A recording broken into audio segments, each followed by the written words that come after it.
This is The Space Shot, Episode 2 from May 16th, 2017. Yesterday I covered some of the background for Cooper's final Mercury mission.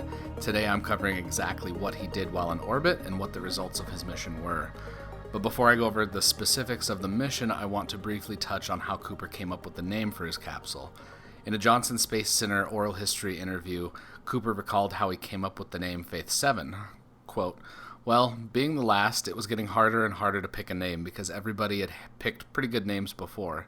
It was kind of a large responsibility to pick a name for a spacecraft where it's before the eyes of the whole world. But I decided that I had a lot of faith in all my hardware and my spacecraft, and that I had a lot of faith in the launch team, I had faith in myself, and that I had faith in God. And I thought that was just really a dilly of a name, so that became the name, Faith 7. The interviewer, Roy Neal, mentions how there was concern in NASA that if there was a problem with the mission, that it could have been reported that we've quote-unquote lost faith.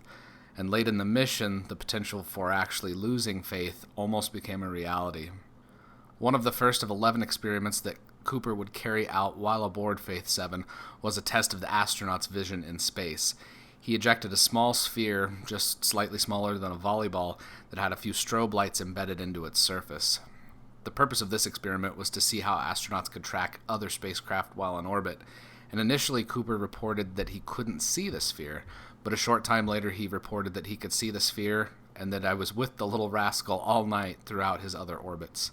In addition to launching the satellite from Faith 7 for visual tracking, Cooper was engaged in even more experiments inside the cabin.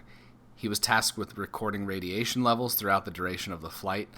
During orbits 17 and 18, Cooper took infrared weather photographs in addition to the regular pictures he had been taking of everywhere from Dallas to Tibet. On orbits 19 through 21, things started to stack up a little, as was the deadpan understatement that Cooper relayed to Capcom John Glenn back in Mercury Control.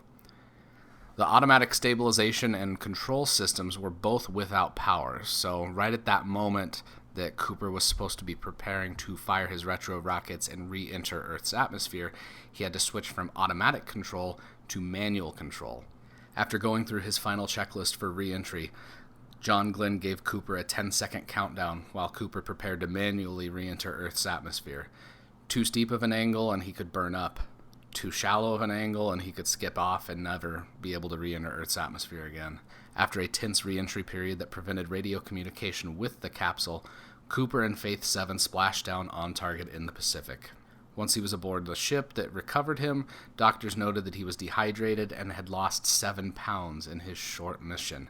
Cooper felt the mission was perfect evidence that man is a pretty good backup system to all these automatic systems, and I think the mission was conducted just like it was planned, in spite of the equipment breaking down.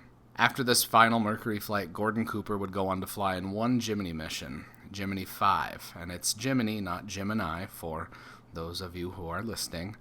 There's a great video put up by Vintage Space where Amy Title goes over the details on why it's actually Gemini and not Gemini, so I'll link to that in the show notes so you can check it out.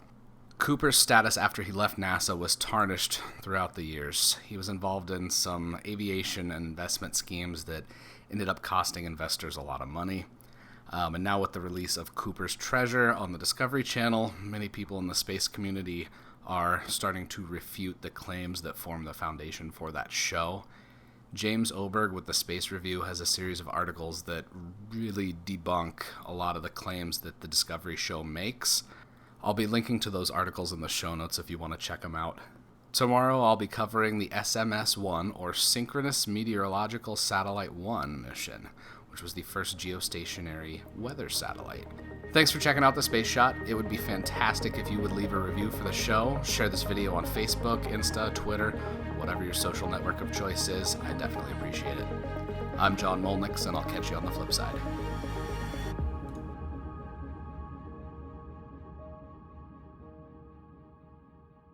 Pond 5.